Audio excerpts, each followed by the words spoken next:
사실 일반인 입장에서는 토지보다 아파트, 이 주거 건물을 많이 찾아보게 되는데 아파트를 구입할 때 사기를 조심해야 되는 유형 어떤 게 있을까요?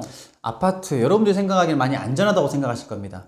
그러나 실질적으로 우리 일상에도 기획부동산, 아파트가 굉장히 많습니다. 예를 들면 아름다운 모델하우스를 여러분들이 가신 적이 있으실 거예요. 그런데 그 모델하우스에서 상담하는 직원분들과 상담을 하고, 그리고 주변에 입지도 괜찮은 것 같아요. 그리고 그 주변 입지 중에서도 우리가 생각하는 우리 중상층 이상, 약 15층 이상에 대한 로얄층도 마음에 드셨을 겁니다. 예를 들면 1501호라는 그 층이 여러분들이 마음에 드셨을 거예요. 그럼 여러분뿐만 아니라 다른 분들도 그 층과 그 위치를 마음에 들어 하실 겁니다. 내가 계약한 그 아파트 호에 여러분뿐만 아니라 수십 명, 수백 명이 들어가 있다고 생각하시면 얼마나 소름 끼치겠습니까? 그게 어떻게 가능하죠? 가능합니다. 여러분들 혹시 아파트를 모델하우스에서 계약을 하실 때에 나만 계약했다라고 생각하는 경우 있으시겠죠? 그쵸. 그 물건은 하나니까.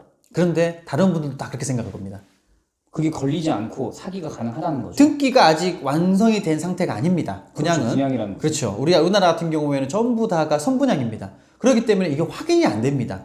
그렇기 때문에 여러분들은 충분히 사기 위험에 노출되어 있는 거죠. 그럼 너무 무서운데요? 그거는 사기뿐만이 아니라 모든 것을 조심해야 된다는 얘기처럼 들리는데. 정말 조심하셔야 되고요. 그러나 이런 사기 형태가 우리 일상에 굉장히 많이 있습니다. 아파트 사기, 이게 가장 많습니다. 그래서 여러분들은 꼭 이거를 확인하셔야 됩니다. 어떤 걸요? 가장 먼저는 신탁사라는 게 있습니다. 여러분들은 아파트를 분양하실 때 계약금을 건설사에 입금해야 한다 생각하십니까? 은행에 입금해야 한다 생각하십니까? 글쎄요, 그건 잘 모르겠는데 아예. 보통 일반 분들 같은 경우에는 어떤 건설 회사에 입금하면 안전하다고 생각하실 겁니다. 절대 그렇지 않습니다. 90년대에 기획부동산이 가장 많은 시기에 신탁사라는 게 나왔습니다. 이게 뭐냐면 아파트 건설 회사와 그 다음에 우리가 분양하는 투자하는 투자자와 사이에 은행권에서 그 돈을 관리해 주는 겁니다. 돈을 대신 맡아주는 것. 그렇습니다. 우리 소비자가 안전하게 입금한 이 금액을 가지고 건설사가 흥청망청 쓰지 않고 꼭 알맞게 필요에 의해서만 사용한다는 겁니다. 그래서 은행이 개입을 해서 하는 게 신탁사입니다. 두 번째로 확인하셔야 될 것이 우리가 그 아파트를 짓는 시행사가 토지 매입을 정말 완벽하게 진행을 했는가? 이게 정말 중요합니다.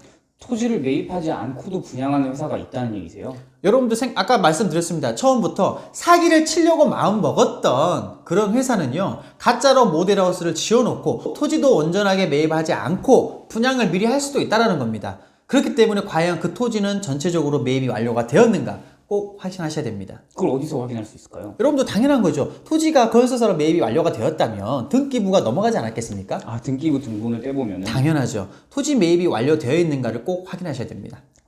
그럼 이 두 가지만 해도 사기는 꽤 많이 걸러질 수 있다. 맞습니다. 아파트 투자 여러분들 절대 안전하지 않습니다. 단순하게 이 아파트가 프리미엄이 올라갈 것인가 내려갈 것인가 두 번째 문제고요. 첫 번째로 내가 정말 사기당하지 않고 잘 아파트를 구매할 수 있는지 그거부터 확인하셔야 됩니다.